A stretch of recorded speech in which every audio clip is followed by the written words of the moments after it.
What's going on, guys? Welcome back to the Dual Hemisphere Hangout. My name is Lucas, always. Joined with me every week is my lovely co-host, Jake. Go ahead and say hi to the people. Hello, everyone. Hello. How are we all doing on this fine run up to Christmas?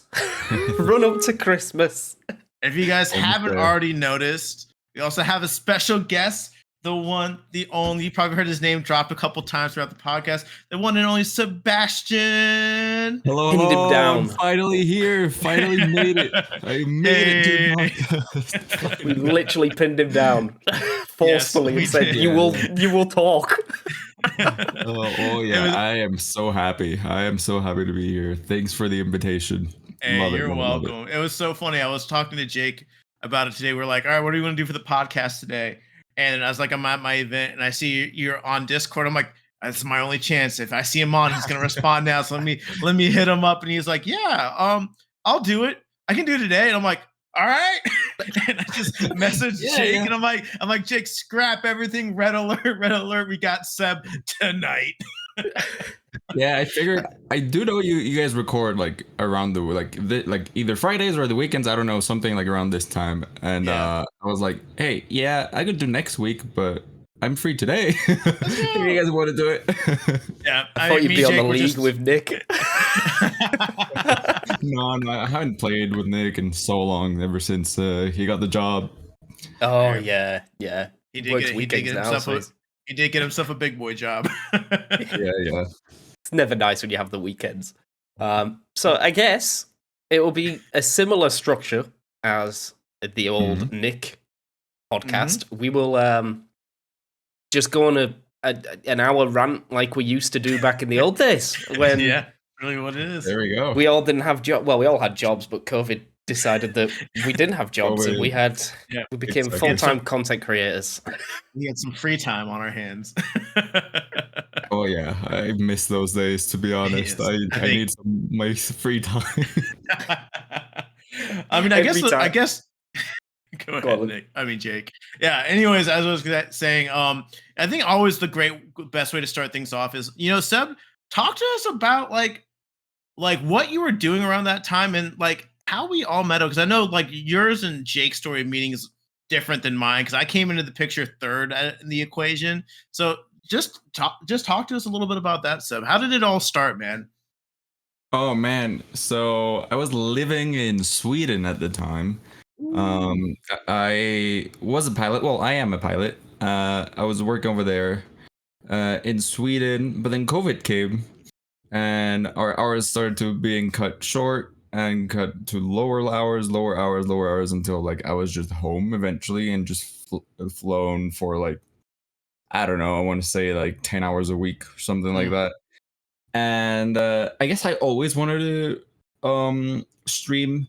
When I was a kid, I used to record League of Legends on my like big old like iMac, was it?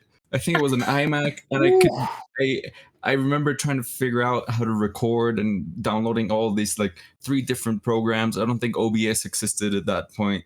I remember the audio was like a whole different deal, and then my PC could not run it, so I could never run games at 100%.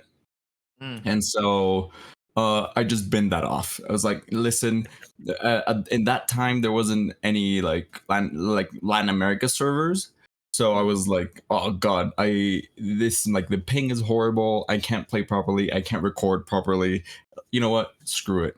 And fast forward, I want to say like 10 years later, Big Sebastian has money now, and so like he could afford to build a proper computer, afford good internet. So I remember at the time, I lived in like a super small apartment.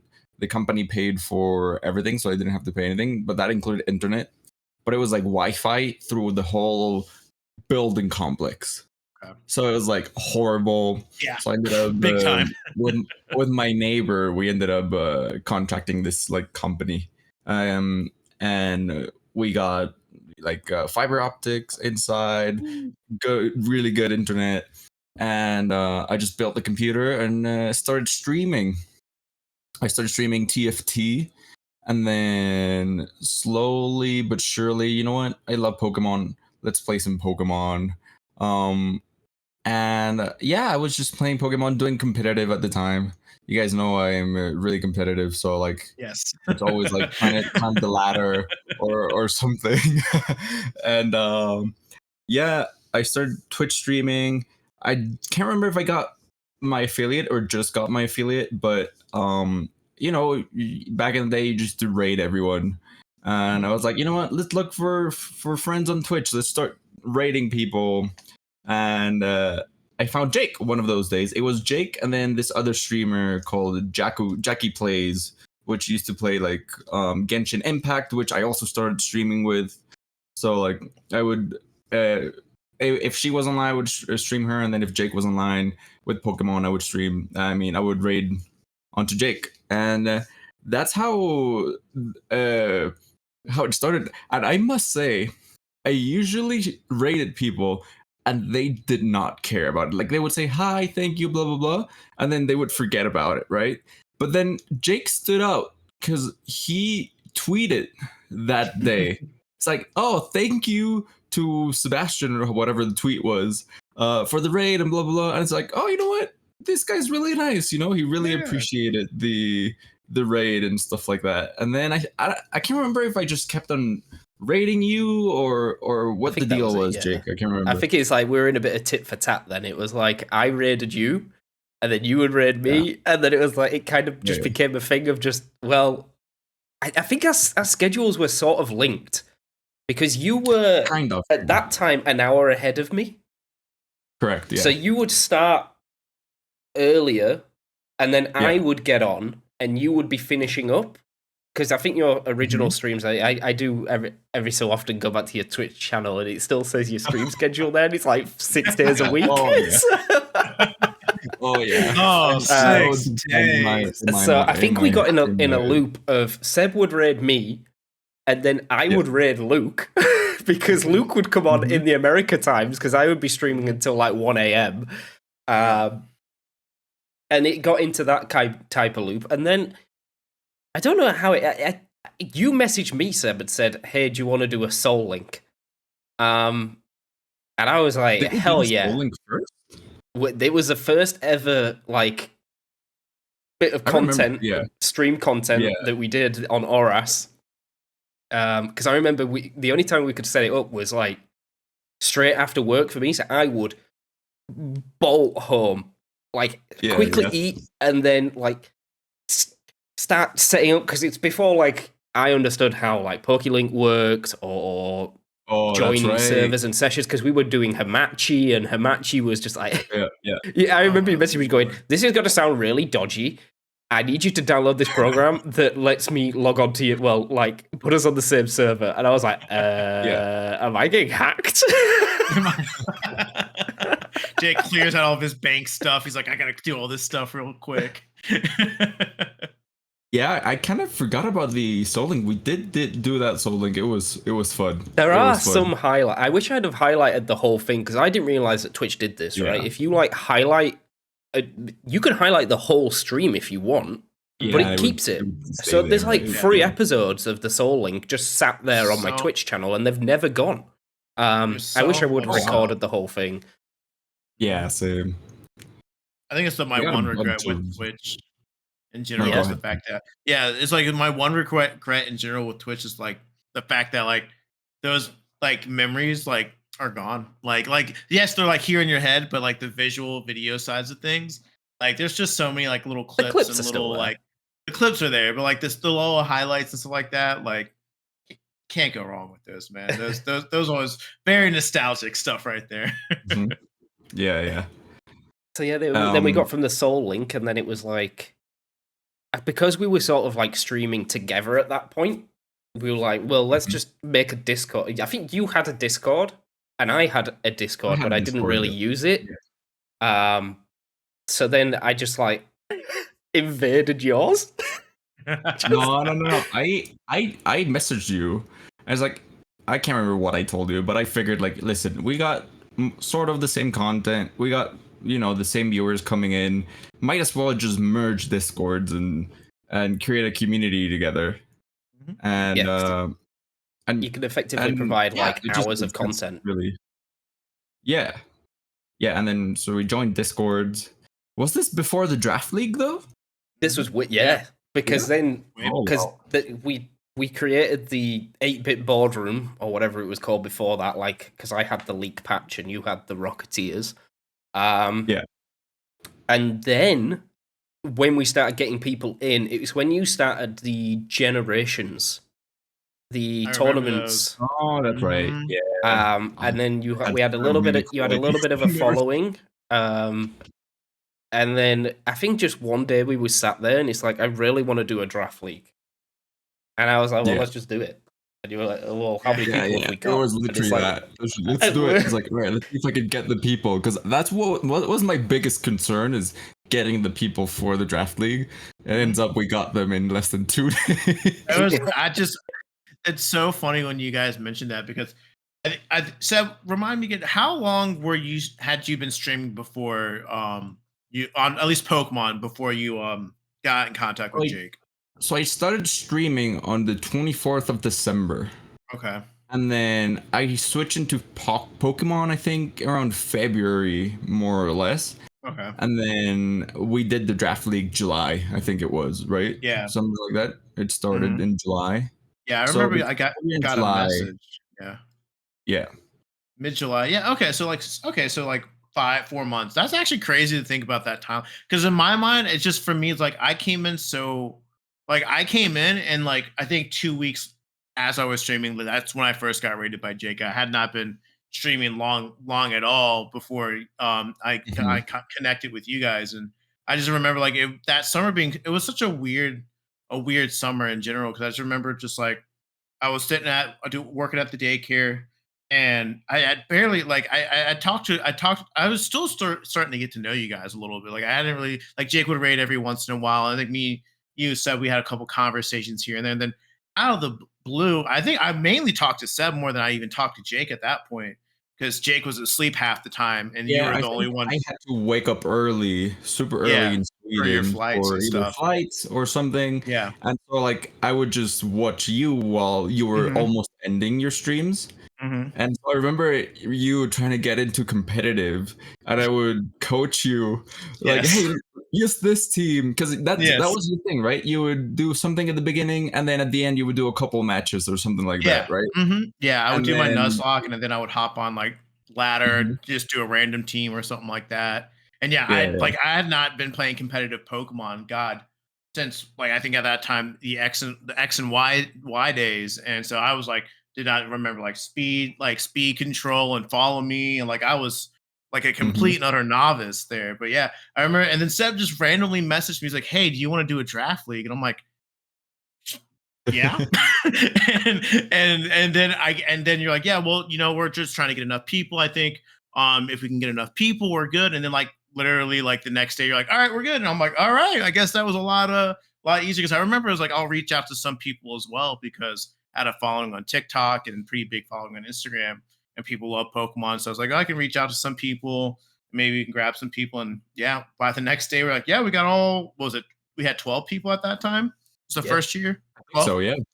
yeah, Yeah, six 12 12? people. leagues of I six. did, I do remember joining Josh's friends draft league I first. forgot. That was a yep. Oh yeah, And you were doing two at once. yeah, Mhm. yeah, yeah. Mm. I can't remember if it was because of Josh's draft league I wanted to create a draft league, or if I entered Josh's draft league to practice for our draft league. Um, I because remember that was you were pretty Josh's. far ahead of the draft league at that point. Like you were when you were doing playoffs like within the first 2 weeks of our of the CCC. In the first 2 weeks, you were like prepping for your first couple matches, but you're also prepping for playoffs for Yeah, yeah. Josh's league. I I think remember it, that. I think it was that. I think I wanted to prepare before doing our draft league just to see how the things went and how Mhm. everything was organized. Which I must say, our organization in our draft league was way better than any other. And I know I slipped out at the end because my time management was horrible. But Jake, you pulled it off every single I time. was taught Oh well. yeah. Um, um, yeah, yeah.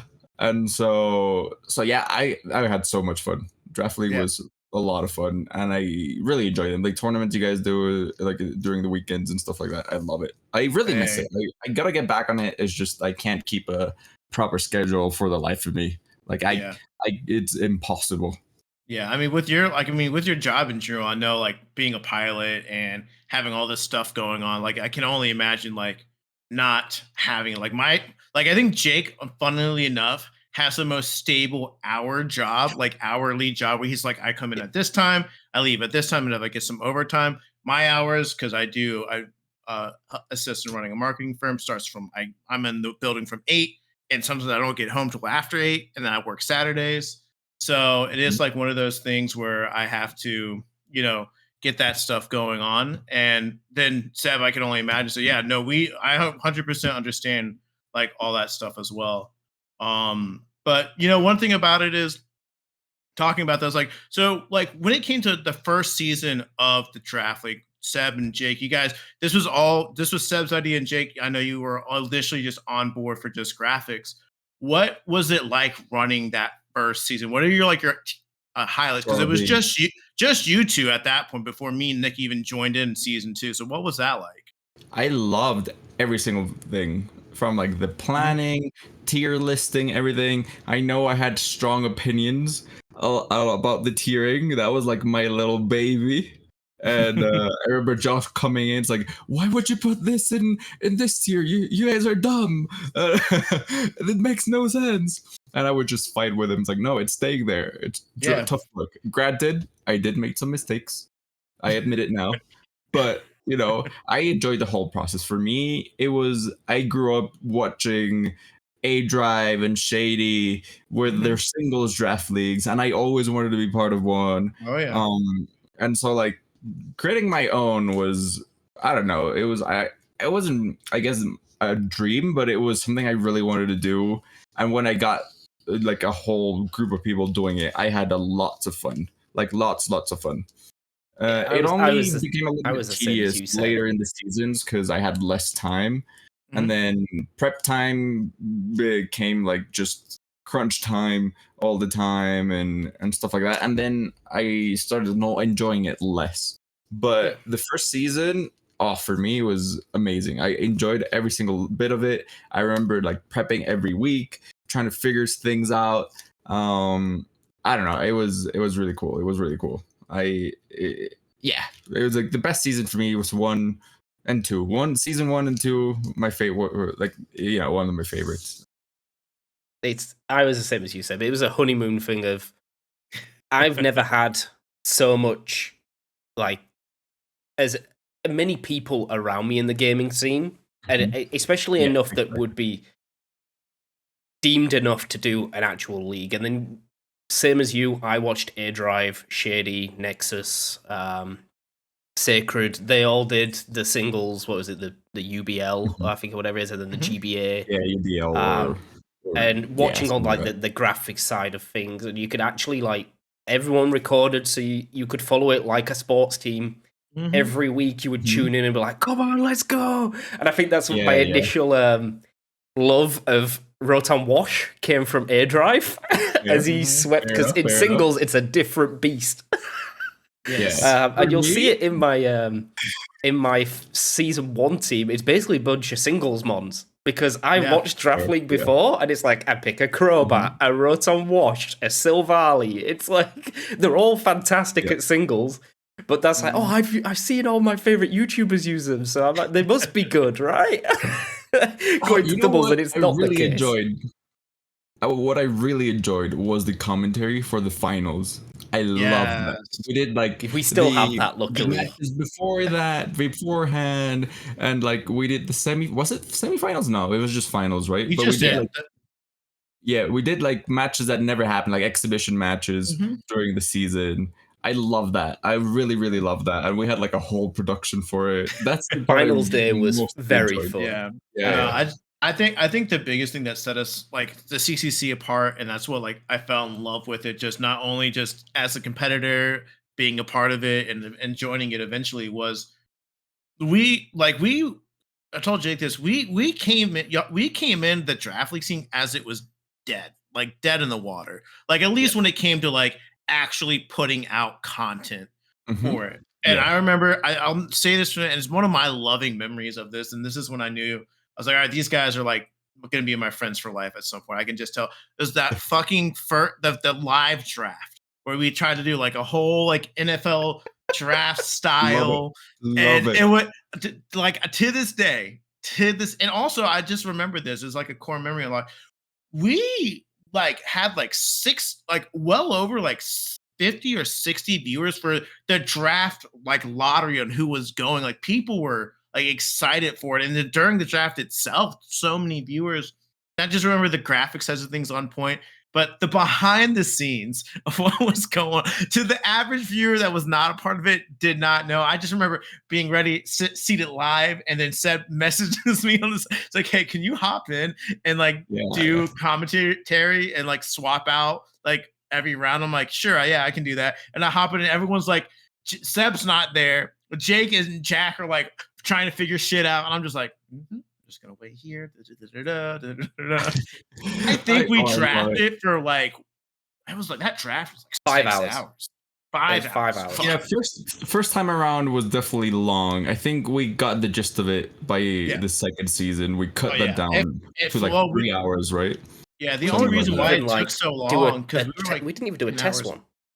No, We not at all. like we just trusted the website at the time. There was Draft League NL, was it? The best website ever, man. Like it took so much out of so much effort out of Draft League and made doing Draft League so easy.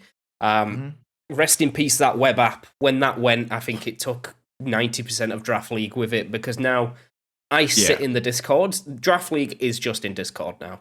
That's what it is. It is a back underground scene that no one will ever see really on YouTube anymore, or Twitch or wherever. The community is still alive, but it's the same people every single year. There's no new people coming in, and I think that is down to the website dying. And then there was rumors of another website coming from the same developers, but they've taken longer and longer. It's like 2.5 years now. I tried myself to create a copy of it, and I was not aware of the battle it was gonna be. Just trying to learn how to do everything, and it's like, listen, I gotta have to do this, mental. And it is mental. I also tried to get a quote for how much it would cost. You want to just throw a number to build the website for us? Yep. I would go. It's in the thousands, but I think it's less than hundreds. I think it's going to be around 25 to 30,000 with hosting. Oh no, not that much. With actually, hosting, it was. I was gonna say like 7. No, with hosting. Well, now that I know about hosting, it's not that expensive. But the quote I got was $12,000. Build the website. That's not bad.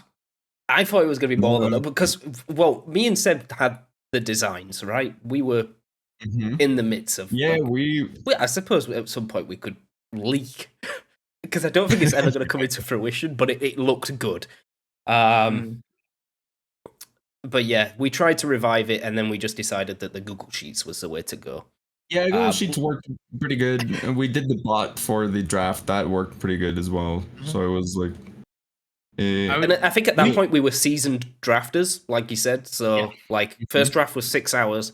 I think when we got to like season 4, the draft was like an hour max. Yeah, it was like, we got it on point. And like those like those first, like you guys mentioned the first 2. For me, when it came to like Draft League dying off, like me and Jake talked about it a little bit before. It literally is like the era when we were all coming back. COVID was like officially like coming to an end. We were all starting to get big boy jobs. Scarlet and Violet had just dropped, and we are like, I don't know if I have time for this anymore. And of course, you guys decided after the 3rd season, you're like, Scarlet and Violet's gonna be the best thing in the world. Let's make it like how many? Like 24 people at that time. The CC, I went big. I went big. Yeah. We wanted to make it a whole like league style with points and have different divisions. And we went big. We went big. I think we aspired really big for it. Yeah. We might cut Seb off slightly, but I'm going to go to because I haven't prepared properly. I'm going to go to the pod screen because I want to show you what mine and Seb's website could have been. And if everyone's got a spare 12 grand, here you go. Yep. There you go. Battle Stadium. So this was the Battle Stadium logo. It was basically Winden Stadium, which I took like the little petal leaves. And then we had like the arch ring over the top. With Battle Stadium on it. It was so good. And then this would have been the website. So we had like a homepage with you'd have whatever draft leagues you're in at the top. You had your upcoming matches. This would have been the landing page. So you'd have like Battle Stadium. There was also Draft League and then tournaments because we were going to incorporate Fast Draft into it. So you could literally just make your own tier list and just throw it out in one day. You had your league overviews, so you could see like different teams, their records, all the statistics would be there. You'd have your live draft page, and it would build your team in front of you. It'd have upcoming picks and previous picks, effectively what we've got now in the fast draft, but it would have been on a live website. And then you'd have like your tournaments and stuff, so like your opens. So you'd have like this had a mock-up of a mini tourney, little cup, and a weekend fast draft. You'd like if it's open, if it's active, if it was for money, and then the apps and entries and stuff. It would have been the full beans. So, like I said, if anyone's got a spare 12 grand just lying about, I'm ready to support you with the graphics side. Yeah, well, I'll create a DHH Discord. I mean Venmo, and y'all can just PayPal, and y'all can send it that way. Okay. I mean, I think honestly, what just blows my mind about it is, and I told Jake this, and I always get a little sentimental when I talk about this stuff. I love the internet because the whole idea behind it, like the name, the Critical Continental Cup. We took at the time people from literally all over the world. I think we had at season 1, we had I can't remember his name, the Absols, who was like actually where Jake's at right now, 12 hours behind. Yeah, 12 hours behind than everyone else. We had people all over the world, and it's just so beautiful just to think about like now like the four of us. Me, you, Seth, you, Nick, and Jake, and obviously Jack. We gotta include Jack as well. And Phoenix as well. Like just all spread all over across the world. Like it's crazy to me like that the internet was there. Twitch was a thing for us. COVID happened, and the beauty of fucking Pokemon just bringing these random people together. Tell Jake this all the time. There is no way in hell I would have ever met Jake or met Yusef or met any of these guys without Twitch and Pokemon and the Draft League. Like it's something so beautiful, and I don't know, guys. It's just I look back on it fondly. I know, it makes me all warm and fuzzy. Same here. And all the chats we've had off stream, all that stuff. I gotta go met Jake over in the UK before he left. Thank God I went before you left. Or else that's impossible. And then we'll meet soon, Luke. I'm in Florida. We're somewhere. I think we're closest. You guys are like closer than any of us have ever been. Well, barring me and Nick, because Nick was just a drive away. So I've seen Nick a lot. He used to come up for every draft that we have. He would be there, barring from season 3 onwards. So that's another 3 drafts. It's been a very fun. I suppose because we're all on the topic of Draft League. What's your favorite moment? Everyone's got a favorite moment. You know what? I know exactly my favorite moment. I know exactly with season 2 against Josh. I've never won a battle against Josh. It was impossible for me to win a battle against Josh. He would always win. He would always come up with something. And I remember we were prepping the night before. All of us, I think it was Luke, Nick, and Jake. and we're trying to figure out how to just get rid of like Josh. And I remember I had Cinderace, and no matter what, he would always one-shot all my mons, except by adding a Focus Sash onto Cinderace. And that was like the one thing that Josh couldn't counter it. And he and I ended up winning the set, and then ended up winning the season. I think that was season 2, right? Yep. You won season 2. Because I remember celebrating it. I was in a live gig and being a nerd watching Seb's stream of his semi-final versus Josh on my phone. I stood at the side while the band's playing. If we scroll through our chat, Seb, you'll see a picture of me going, "Come on!" in the darkness. We were so like it's one of those things where, like you mentioned, Seb, like with that one battle, like it's one of those things where we came together and we're like, yeah, Seb's gonna have to beat Josh. He has to beat Josh, and again, we all came in, we all prepped, we all came in with different sets of things he could run, and then you're like, I think we've got it, and it's just like, yeah, that was. I remember that one as well, like the dreaded, the ultimate rivalry, Seb versus El Josh. Clasico. There was. What about you, Jake? I could go on forever. I know. I've got season 1, the final. Jesus. Watching my set tile crit that Thunderous with a Dragon Pulse. Oh man, that was something else. We went wild. Speaking of the finals that come, we had tried our best to be as unbiased as we possibly could. But we failed miserably. We failed absolutely miserably. Like, let's go, Jake. And I think Nick was trying his best to say as impartial as not, but me and Seth were like, yeah, Jake. Oh, it's a crit. Season 2, I think that was the time I first beat Josh as well. That was a very good game because basically every game we led the same, and the same turn happened each time. Because I think we were both predicting someone else to do different. I think I knocked out his Indeedee with a knockoff from a Kangaskhan, and then his Lucha would kill my Kangaskhan with Flying Press. I remember that Kangaskhan. Oh, you last resort. I would never forget that. And then, like, season 3 was my not very good season, but the season of Magnezone. I think everyone remembers that Magnezone would just kill everything. I just clicked discharge, and I didn't care if it was on my side or your side. I think it had kill leader because it killed everything and my own. And the only way you could record it on the website was that it killed my own, so it got a kill. Season 4 was very fun for me. Scarlet and Violet was the big boy, where we tried to take draft as far as it possibly could. I know people said it was very long, but that season I went on a tear. An absolute tear. Barring, like, I think I lost to Phoenix, and I lost to Jack, or that might have been season 5. I definitely lost to Phoenix, because I picked a Baxcalibur. And then Phoenix had, like, Sliverwing Sun, and just ripped me apart.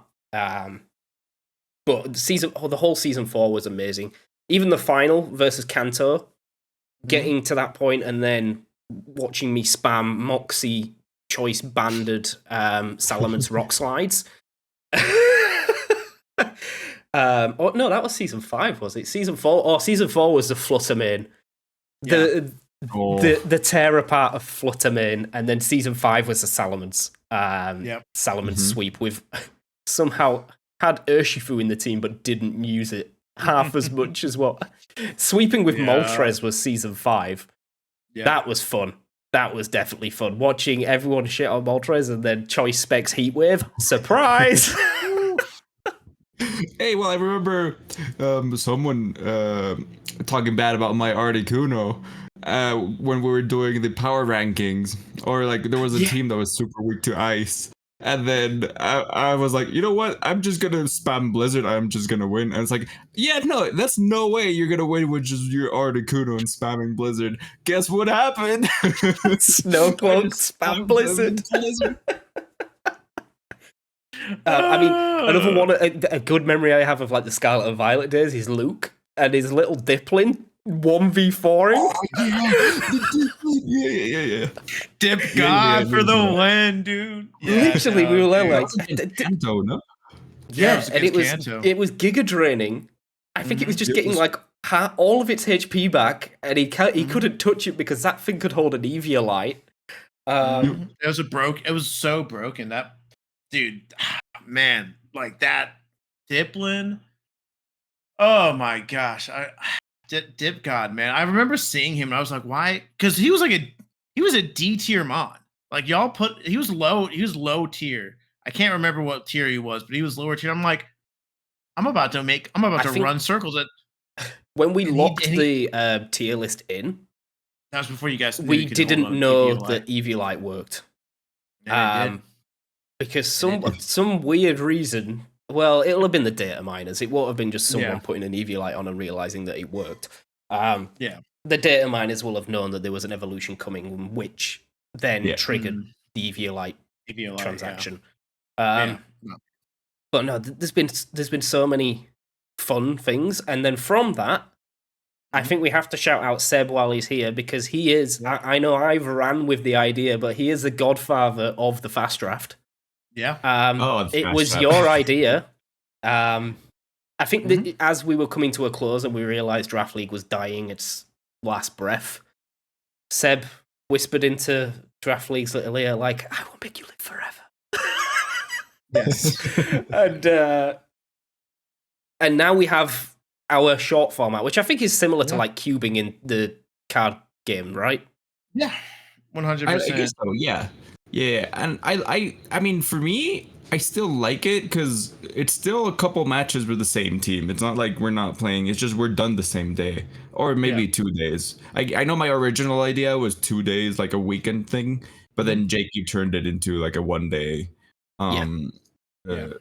shebang, you know, and it works well. I love it. I ran an Articuno team, I think, once and just won it. Just a hail team. Just turned up and slapped us all.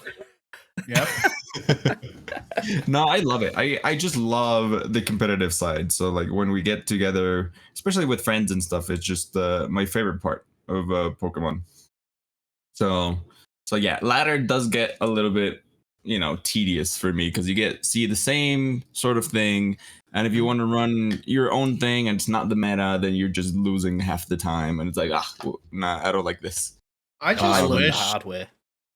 I wish Nintendo would do something like that though, like because again, like the whole idea, the reason why Draft League was born in the first place is because people were tired of playing the meta. They wanted to use Pokemon. They wanted to use different Pokemon and show that they could be good. And like the idea, like that's why everyone came to Draft League, was something different because everyone was tired of, because after you beat Pokemon, unless you're shiny hunting or at the time just breeding for Pokemon, like you're just breeding like perfect Pokemon for the fun of it at this point, you are on the ladder. You're playing online matches. And I'm sorry, seeing Indeedee follow me for the 19th, 100th time on ladder and Sword and Shield was unbearable. Going into Scarlet and Violet. You say that, but Seb drafted it like 3 times. Yeah, I know. It worked. But at least I only had to see it once a season instead of 10 times in a sit down. Every time I saw that pick come up, I was like, again? Yeah. I must say, I did swap between female and male. Yeah, you did. And it wasn't the following pick was always Holucha. It's just I could never get a fake out user for myself. So I always like, well, if I'm not getting a fake out user for myself, I might as well not let my opponent use fake out. Psychic terrain was unreal. I just did it, just get that psychic terrain. Especially in draft. Yeah. You can't really play around it. You just have to accept it.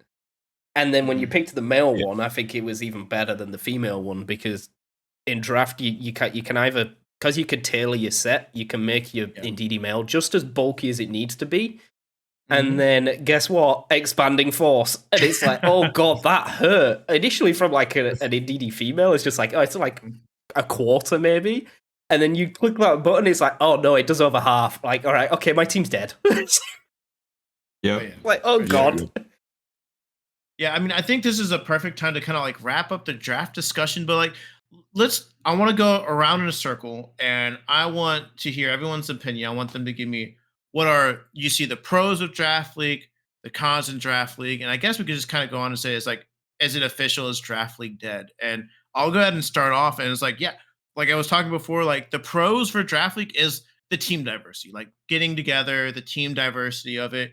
One big one's the community and when it's run right, and it's just super fun. I think the cons of it is you've got to have a free schedule. Like you have to commit to it because, as you guys know from running it, commitment is key with everything. Like if you cannot commit to playing your matches, it really does take the fun out of it in general. And I hate to say it, it's just draft league's just gone. And I think and the sad thing is, and I think it's like at least gone in the mainstream of things, but it's still very very underground. But I think it's has a lot to do now with thankful Pokemon, for better or worse, is now way bigger than it's ever been. Competitive accessibility is right then and there.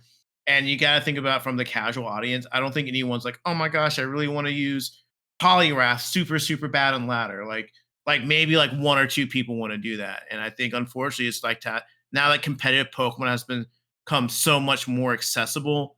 It's all you ever see now is just ladder, VGC, tournaments, and that's it. Yep. Pros and cons of draft. Yeah, well, for me, I mean, the pro was, I mean, I liked the being able to prep for each week, trying to figure out the best team for my opponent. Like, you know, the strategy in that sense, I loved. I loved that I didn't have to battle the same Pokemon twice. Well, maybe twice a season, yes, but like it wasn't like a thing of every week, everything was like day, and still there were trades. So like even though you're gonna be battling the same Pokemon, then the team might have changed, and so like now it might not be used the same way or things like that. I loved that aspect of it, like the competitive wise. And then the I mean, not the worst part, but for me, and then something that I realized the last season, and the reason why theming I wanted to do theming on the fast drafts and like that and things like that was because tiering the Pokemon for me was like the most fun part of it. But then I realized after playing like 2 seasons or 3 seasons in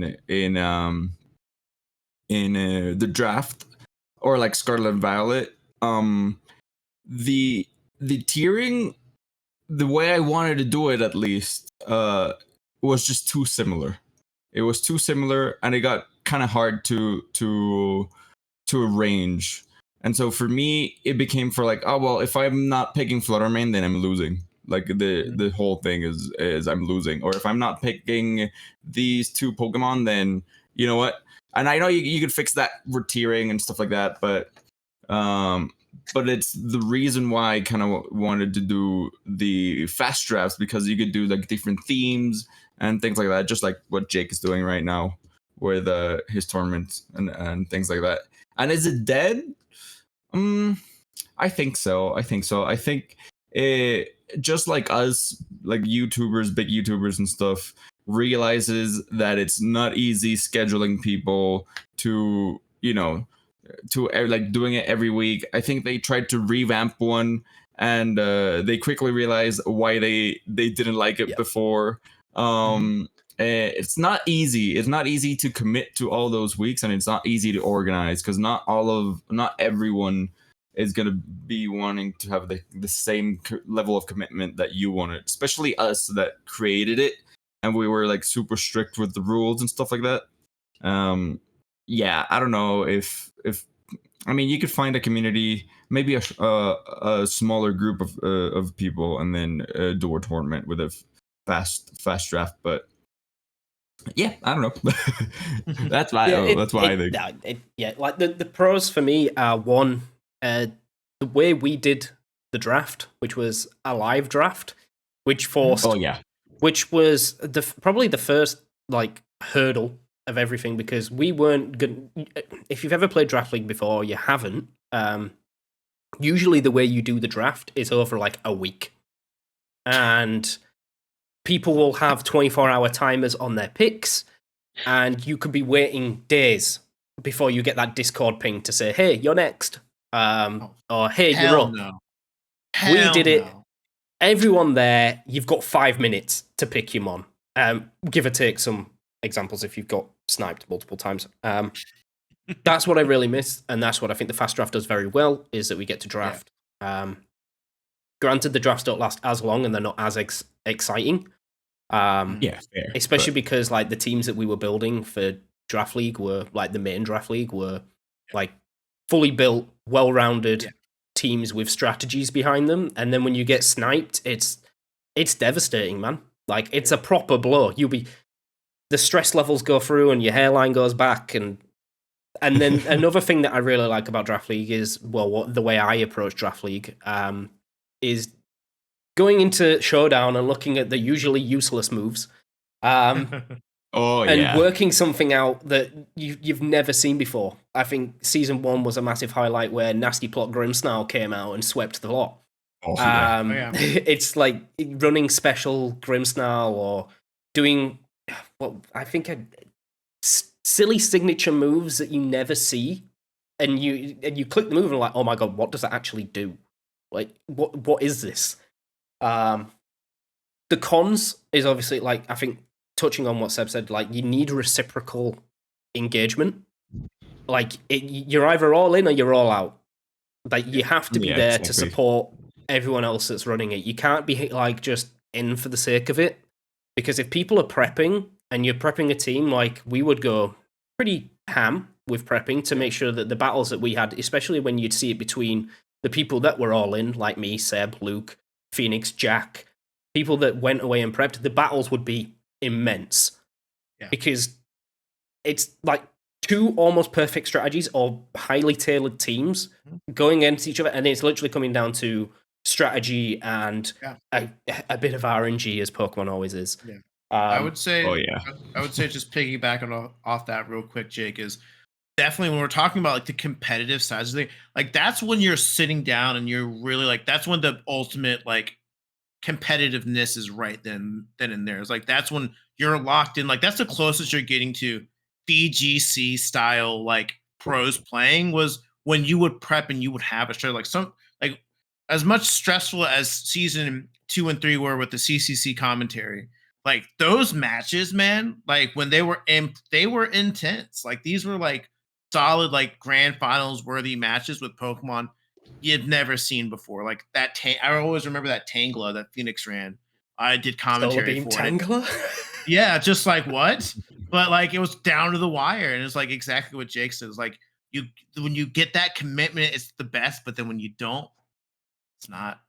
And then to answer the final question, is Draft League dead? And I will be a Draft League stan, and I will say no. Draft League is not dead. It's dead in the format that we are used to. Yeah, I guess I meant content creation. For content creation is people are completely still gone. Gonna play forever, I guess. But if I think we have a core 8, maybe. Like we have 6 that do fast draft consistently, with Seb dropping in and out as his schedule allows. And then we've got we've got me, Luke, Seb, Jack, Nick, Phoenix, and Champ. That's 8. If we were to do a 8-week draft league, I'd do it. That's really good. With no time schedules, I guess. But the problem with the time schedules is that they're required. Like if you have a trade system, like you can't be like delaying the trades. And usually the CCC, we would plan finals day well in advance, and we would block that out so everyone was there for finals day. That was the best part. Finals and draft day was my favorite. So always. I suppose we can wrap up the podcast, which has been fantastic. I think we wrap up with what was your best team in Draft League that you think, like 4 or 6 or however many like pair, and then what you think were the best Pokemon in Draft League doesn't it could be yours or someone else's team, but like it's a best team and then like best picks. Okay. Who wants to go first? I got one team in mind that I really enjoyed using. Didn't win. I think I barely. Did I even get into playoffs? I might have not. But it was my Victini team. Helios. Helios was one of my favorite teams to just play. You know, I really enjoyed that. It didn't do as well. I think I managed to pull off like some good strategies with it. You slapped me with it. I know that for free.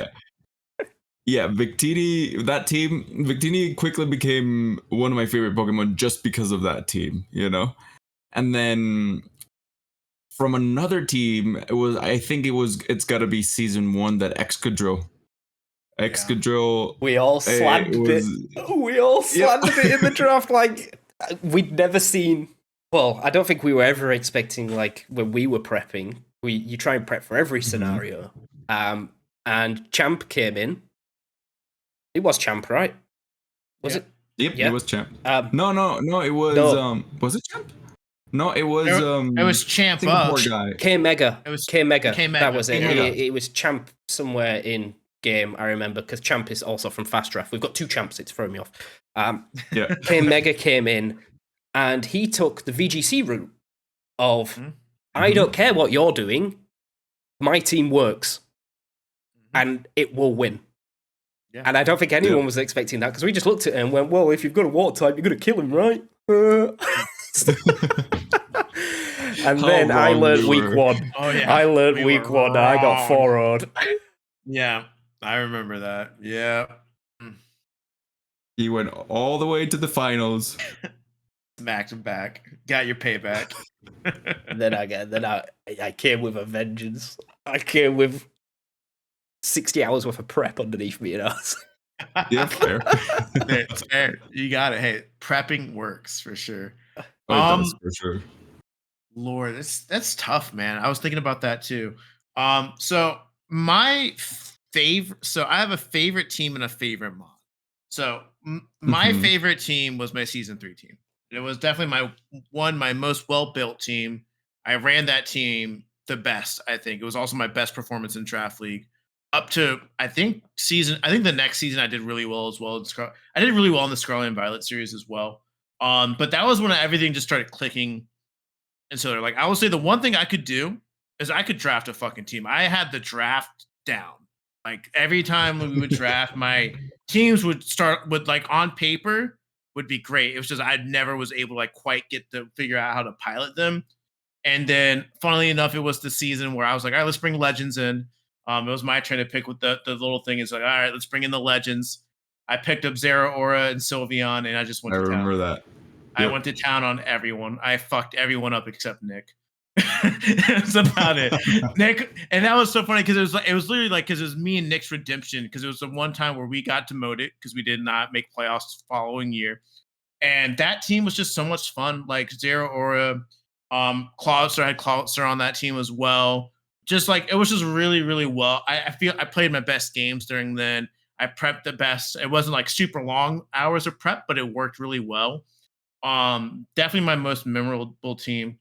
My most memorable Pokemon was Clive, man. That Executor. That Executor, like on a great team on paper, terribly like so predictable. But God, that Executor, man, was like amazing. I don't know what I was like. It was just always assault vested, invested in special defense, Giga Drain you to hell, Seed Bomb you to hell. Like it was such a great mon, and it's like forever. Like before this, Executor was never like in like my like top favorite Pokemon, but now it's in there, man. Like I love Clive to death. There's not a single every time I don't even call Executor by its name. It's they're forever. Cantoni Executor is forever named Clive. It has been annulled in histories. And then when it comes to broken mons, I mean, there's a lot of them in there that I can think of. Obviously, Fluttermane was the biggest one that I can like in recent memory. That mon's just broken in general. It's god awful to play against. It was really great. Like it's great to have, but playing against it's awful. You got to just prep to kill it if you can kill it. If you're quick enough to kill it. Definitely. There was another one. NDD was always really annoying to go against. NDD was very, very annoying. To have to play a lot. There's a couple of them as well. What's the freaking one? I'm trying to remember what it was.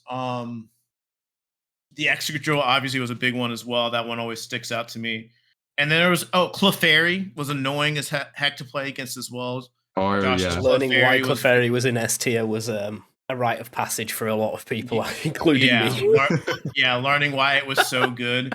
And then what was the and there was there was another, I can't remember who had it. It was another mon someone had that always, no, it was Jack going up against that motherfucking what fire type was it that he fucking killed everyone Blaziken?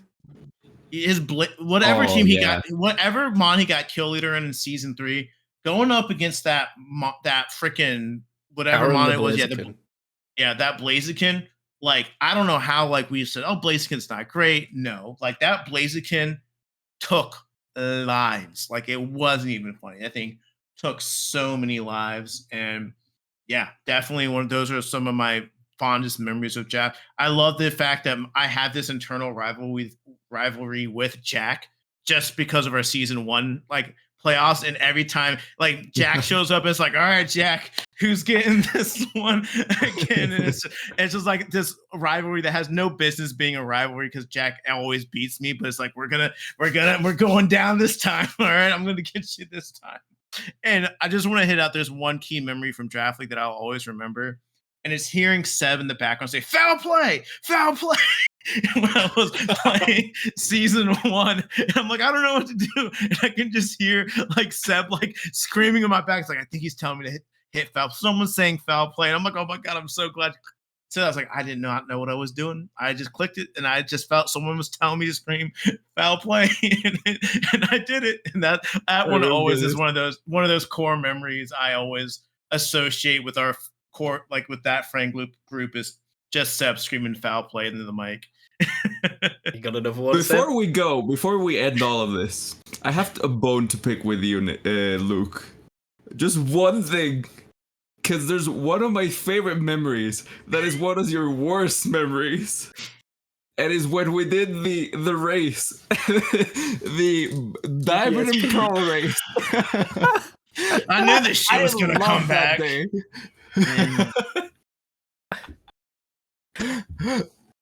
I have never loved it. Someone be so defeated in my life. Yeah, there was a if ever a Nuzlocke was dependent on one mon, and this was before we found out that the Elite Four was super hardcore EV'd up. Like, there was no way Luke was getting through without the Gastrodon. And when the Gastrodon went, my soul left. It was gone, dude. And we're pivoting really hard, and Jake, we'll get back to your 3, but since it's me and Seb, I didn't get it out before this ended. I just needed to get it out there. The BDSP race, I have trauma from that. Like, every time I look at BDSP, and it's not, and again, it's not anything like the challenge run wasn't awful. Like the concept wasn't bad. I actually really, looking back on it, I do really enjoy it. It's literally just the fact that I listened to fucking Jake. Jake said, hey, don't go to sleep. You got 2 hours. You're fine. You can just power through. Not slept. By the time we got to the second gym, I remember saying, Seb was like, all right, it's been 24 hours since I've been asleep. All right, let's keep going. And then we went for another 18 hours. Like, and to be fair, you did have a lot longer hours than me. Yeah, it was not. Yeah. And I don't think it affected my performance, but the second that I lost that Gastrodon, the wave of tiredness just hit. Fair enough, yeah. And all because that fucking electric type gym that had no electric type moms, mind you, got fucking just like straight up, which was like, what was it? A freaking something hit me with a grass type move. Yeah. Something hit me with a grass type move that had no business knowing a grass type move, and it killed my Gastrodon. And I just remember like, all right, I've lost. All my motivation is gone. We're going to the Elite Four. We're doing this. But no, that was a great concept. But yeah, definitely like BDSP has unfortunately been ruined for me because every time I think about it, I think about how awfully I felt after finally like doing. I'm like, I'm going to bed now. And I think honestly, that's how a lot of people felt. Like I know Jake. I mean, Jake, you haven't touched BESP since I guess the draft league you guys tried to doing it. But before That was that, it fun. was we were Oh, just that was we were It was just fun, but chilling also in really the bad underground. because Just chilling in the underground. the problem with that draft league was that we all got used to the quality of life from Sword and Shield. Mhm. And then when we came back, half of the things lost all their moves, and Yep, that it was a just big didn't thing. play right. It just didn't Yeah. feel like it Mhm. played right. Yeah. Like I remember Yeah, I having must like a say, like, Togekiss, and it didn't get like half of the moves that it didn't get Tailwind. It's like Yep. great. Yeah. Yeah, BDSP, I didn't touch it after a race at all. Yeah. I think I tried doing a series on it, and then it just became too repetitive again, and I was like, I'm not a fan. But the actual event, it's one of my favorite time. memories That's so for fun. sure. I was Yeah, locked I think- in. I was watching your event whenever- while I was doing my sleep lock. Whenever we do like a challenge with friends and stuff, like that's when I always enjoy them the most. Like when we were doing the bingo races, I lockouts. love them. Oh, Yeah, the lockouts, lockouts yeah. and things like that. That's how I want to play Pokemon from now on. Like I don't want to, I mean, I guess I'll do a regular run out of a new game, but then afterwards I just want to just have fun with all like bingo races, like tournaments, things like that. Yeah, it's always fun. Those like little things you look back on, like those challenges that we did, and all the things that we've done again, and it's just one of those things where you've got to just look back on them fondly. And those lockouts were big ones for me that I enjoyed playing a lot of with you, Seb, and then just the Arceus one. I remember the Arceus one was so much fun. Arceus is a Was that when slept-on all game. four of us did it? Yeah, we did a team one, and that was definitely one of those ones. Like I remember, it was me and Seb and Nick and Jake me and Nick. on one. And what was it? I got the freaking. I got a random at. No, It was a wasn't shiny that Legends decided Arceus. it. It wasn't Legends Arceus. It was Oh, we is did a lockout in Scarlet and Violet. Oh, So I remember me and Nick I got- lost because we were in a union room. That was what it Oh, was. that's right. Because we didn't That's right. realize it lowered your encounter rate. And I was spending hours searching for this flying Magnezone where I knew where it was. Like it was above I the remember Elite that Four. now. And it just didn't turn up. And then me and y'all Nick remember- realized it's like, oh, it's because we're in a union room. It's like, Yeah, and then you guys left out. I just remember seeing the shiny, because it was like finding the shiny Pokemon. I'm like, walking, I was like, oh, it's a Go-Go. Oh my god. yeah. And I just remember just chilling there, and I'm like, yeah, it was Scarlet and Violet. Legends Arceus had a lot of ones too. Those were like those. Yeah, that's what brings the quality of life again. So I think I feel like I'm going. This is what the podcast is, Seb. Someone says one thing, and we go on a 30-minute tangent of random thing. No, it's fine. It's fine. It's good. It's good content. But like the biggest thing is like remembering like going back and thinking about the life cycle of Pokemon, right? So I'm gonna be real. I haven't touched my Nintendo Switch since we literally had to use it for Fast Draft 2 weeks ago. Yep. Before that, had not touched it since I moved down here, right? And it's just one of the things that I'm so grateful for the Pokemon community for coming up with these just fun ideas that you can just do with your friends. Yeah, we did it. We upped the ante by streaming it, doing videos, recording like content creators do. But just being able to just grab a friend is like, hey, let's go do a lockout. Just the two of us just chilling in the same room. Hey, let's go do shiny hunting. Let's see who can find the most shinies. Like that's the quality of life stuff that I wish Pokemon would just incorporate a little bit more into their mainline games. Because I'm gonna be real, and if you don't do competitive Pokemon and you're not super into shiny hunting, there's nothing left for Pokemon for you after the DLC, specifically with Scarlet and Violet. Like there's nothing left, and you really like. I wish Nintendo would just do something extra with it, just to bring that like fun stuff. So you don't have to, be a content creator to do something, or you don't have to just have your friend sitting next to you so you can do your lockouts or whatever. I wish Pokemon would do something different. but do you know what they need to do? They need to take a leaf out of which book is it? There's one game that's split multiplayer up from the single player. But what Pokemon need to do is they need to split the VGC. The VGC needs to be its own game. Yes. All it is Ooh. battling. Mm-hmm. And then they can have every single Pokemon in there, every single type of gimmick, every type of regulation that you want to play. Effectively, they just need to put Showdown on the Switch in a separate game, and then just I don't know why they leave the do mainstream games to DLC, story, fun little mini games. I mean, God, you could make like Pokemon Party, like Mario Party. Yeah, you could do fun stuff with it. Like the last one, like they had that. They had that in Diamond and Pearl. Diamond and Pearl was not played on the cartridges in VGC before VGC was a thing. It was played in Battle Revolution. Like that was the game that they played VGC style Pokemon in, was in Battle Revolution, because that's just battling. And yeah, they definitely just need to come out with a Battle Revolution for the Switch, update it every 2 years when new mons get added, and just have it in there, because like that's a great fucking idea. Nintendo, if you're listening, space. Please, like just do it. Free. He's free. He's free. All right. As long as you can edit the podcast. Say that what I didn't like about the DLCs is the fact that shiny hunting was ruined, because they brought up all these legends, and it like we came from like shiny dens in Sword and Shield, and all of a sudden we go like, oh, what's gonna be the gimmick this time around to capture shiny legends and all that stuff, because you can't get them otherwise, right? No, you can't. And then it's like, oh no, all of them are shiny luck, you can't get them. It's like, what? So dumb. What happened? You had like the 5 seconds of, oh my God, there's a ho flying across my screen, and then that's it. Yeah, that's it. Well, the thing is, what they've done with it, and this is the problem with it, because they don't know what the fuck they're doing over in Nintendo at fucking Game Freak right now, is they had the great idea, and now they're like, all right, yeah, here's your shiny Rayquaza event. Where were these legend events? You know, why are we running Mighty Blastoise for a month?